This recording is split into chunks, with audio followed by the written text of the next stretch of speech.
Hey guys, I'm really excited about the content for this week. We're going to be watching a film instead of reading a novel, which I think that you'll enjoy. Um, but I really think that this biography, so it's an A&E biography on about six or seven different authors during the time period between about 1920 and 1929. Um, they are a unique bunch, so I wanted to kind of do a quick overview of the film slightly and help you understand some of what I'm expecting you to get from it and how we're going to process it because your work this week will seem repetitive, but it will be different every day. So let's go ahead and get started. So obviously the film is called The Lost Generation. It is 1 hour and 31 minutes. So it is long, and if you take it 30 minutes at a time, you should be able to get it done in three independent sittings, or if you're like me, you can watch it all at once. But I think that's about too much to process unless you have some of the background. Um, so I would suggest, like I said, just doing it in smaller chunks. What the film is going to cover is the early period of the aftermath of World War One and how it specifically impacted Ivy League young men who went off to college, intending to become something, not really sure what they wanted to do with their lives. At this point, people entered college around 15, 16, 17. So these are young men, probably younger than all of you or about the same age. And they went to college, but college was interrupted by the war. So they joined the war effort. And after the war, they came home back to the United States.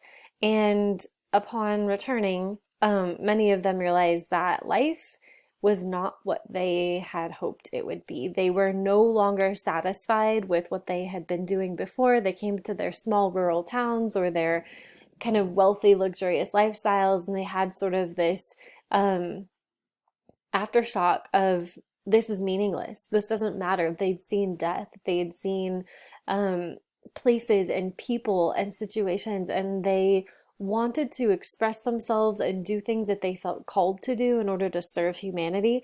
And so what they did is some of them left high profile jobs as lawyers, and others of them left ritzy Ivy League institutions. They were at Harvard, they were at Oxford, they were different places, and they all went back to Paris. Paris was a place that at this time you're going to learn was affordable, and it was a place where people could basically do whatever they wanted to do.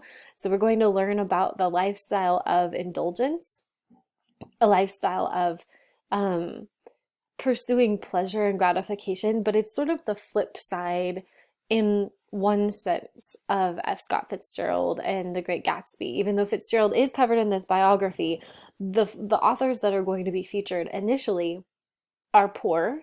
They're struggling. It's like the starving artist mentality and how that launched the entire enthusiasm for what is modernism and what became known as modernist art and modernist literature. And it gave a name to American literature, which wasn't really iconic on the world stage until this point. So you're going to meet Gertrude Stein, you're going to meet Pablo Picasso, you're going to talk about Ernest Hemingway, you're going to talk about Ezra Pound, um, and who else? I'm trying to remember. Um, I mean, there's so many that are profiled in this. So that's why I say take it as sitting at a time because there's so much in-depth content about each individual. As you can see as I'm scrolling through, there's details about their life, details about the way that they lived, their nighttime escapades, they kind of their hobnobbing with one another, the literary circles that they formed. It's truly inspiring as they were a rebellious and outlandish and indulgent generation. But this, again, it's like The Great Gatsby, but it takes place as sort of the expatriates in, it's the counterpart, but in the continental European sense rather than in the American sense. And it truly was sort of this idyllic, iconic, beautiful time period that will never be able to be replicated. And it birthed so much inspiration and material.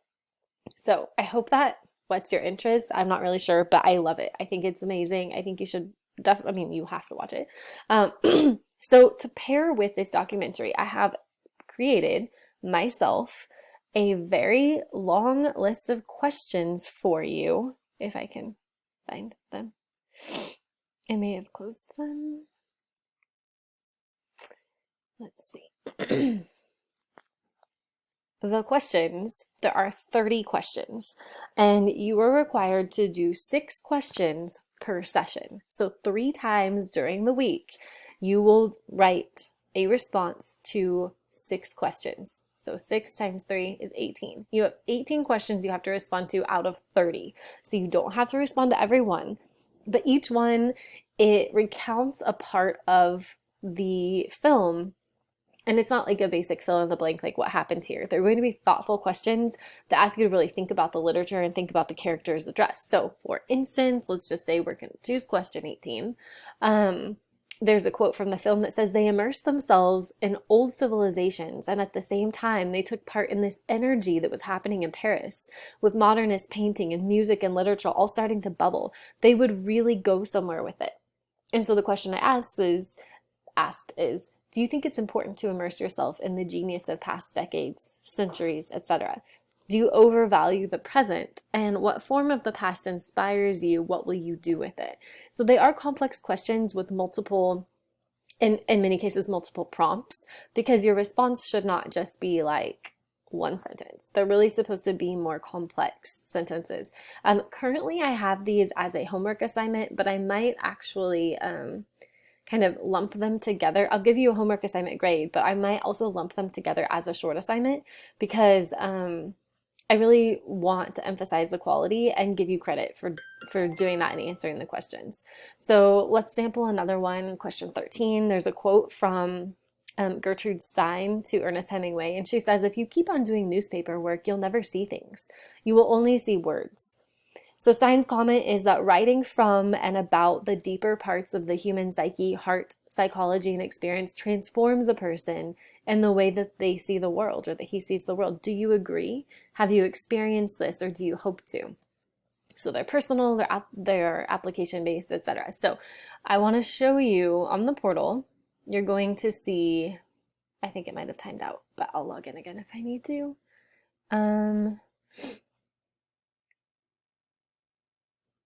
Pause while I log in. All right, so here you're going to see our class page, and I have it listed down here as homework 35, 36, and 37. Each one says basically the same thing, but it says respond to 6 questions from the Lost Generations question PDF, which I have linked to this assignment. It's attached right here.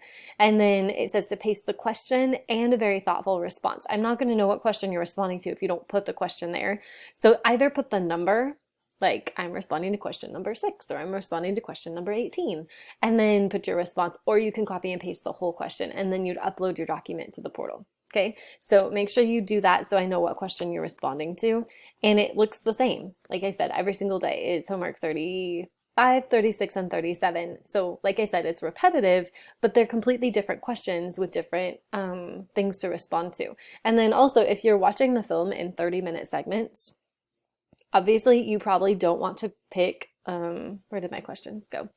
You probably don't want to choose, like, on your first day of watching for 30 minutes, question 30, because question 30 has to do with the end of the film. What do they bring back to the US from Paris? Well, you're not going to know that after your first setting. So make sure that you're kind of like looking in the range of the first 10 questions for day 1, and then the next 10 questions for the second day, and then the last 10 questions for the third day to help you correspond with that. So daily, you're watching the film, like 3 times during the week, you're watching the film, and then you're responding to 6 of the questions.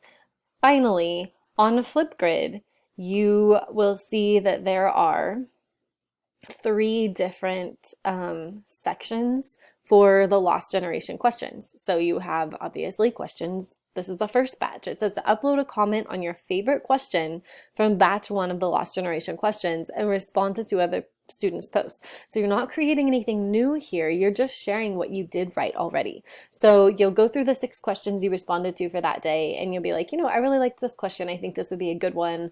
I want to know what other people think about it. And then you'll just do a quick video this is the question I responded to. Here's my answer. What do you guys think? So you'll do a Flipgrid response each day as well. So watch the video, do your questions on the portal, and also do your Flipgrid post. And that is it for the week. So it looks a little different, it looks a little repetitive, but I promise it's actually a really, really good documentary. And I would think it's interesting, but truly, I think you will find it inspiring as well. And then when you're done with that, I just think you'll find it's a really good week. It'll be good. You'll learn a lot. And some of you might just become aspiring poets and authors as a result of it. So we shall see. Share in your Flipgrid if this inspires you to change your life and move to Paris. All right. See you guys in week 5.